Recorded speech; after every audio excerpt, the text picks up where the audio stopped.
በመኸር 4.2 ሚሊዮን ሄክታር ስንዴ ተሸፍኗል። በበጋ ኢሪጌሽን 3.5 ሚሊዮን ሄክታር ታርሷል።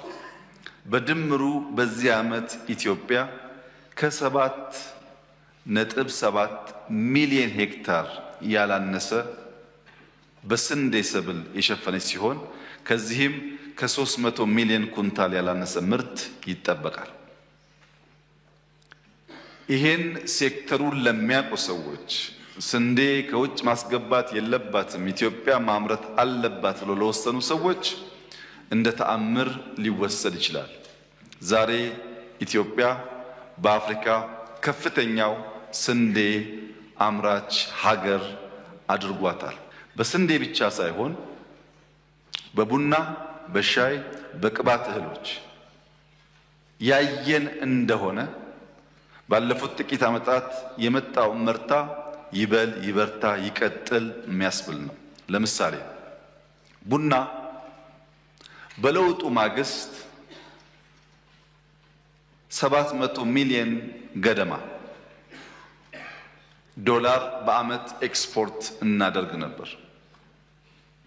ባለፈው አመት ብዙ እመርታ የመጣበት ከፍተኛ ውጤት የተመዘገበበት አመት ስለሆነ ከቡና ኤክስፖርት አንፃር 1.4 ቢሊዮን ዶላር በኢትዮጵያ ታሪክ ትልቁ የቡና ኤክስፖርት የዛሬ 5-6 ዓመት 700 ሚሊዮን ኤክስፖርት የምታደርግ ሀገር በዚህ ዓመት ከሞላ ጎደል 2 ቢሊዮን ዶላር ኤክስፖርት ታደርጋለች ማለት ቡና ላይ ስር ነቀል ለውጥ መጥቷል ማለት። ባለፉት 5-6 ዓመታት በተሰሩ ስራዎች ዘንድሮ ብቻ የአነስተኛ አርሶ አደሮች የሰብል ሽፋን ከ17.5 ሚሊዮን ሄክታር ወደ 20.5 ሚሊዮን ሄክታር ማደግ ችሏል። ይሄ ትልቅ እመርታ ነው። ኩታ ገጠም የሚል እንቅስቃሴ መጀመራችን በግልጽ የሚታወስ ሲሆን እስከ ባለፈው ዓመት ድረስ 8.7 ሚሊዮን ሄክታር መሬት በኩታ ገጠም የተሸፈነ ቢሆንም ዘንድሮ ወደ 11.8 ሚሊዮን ሄክታር ማደግ ችሏል።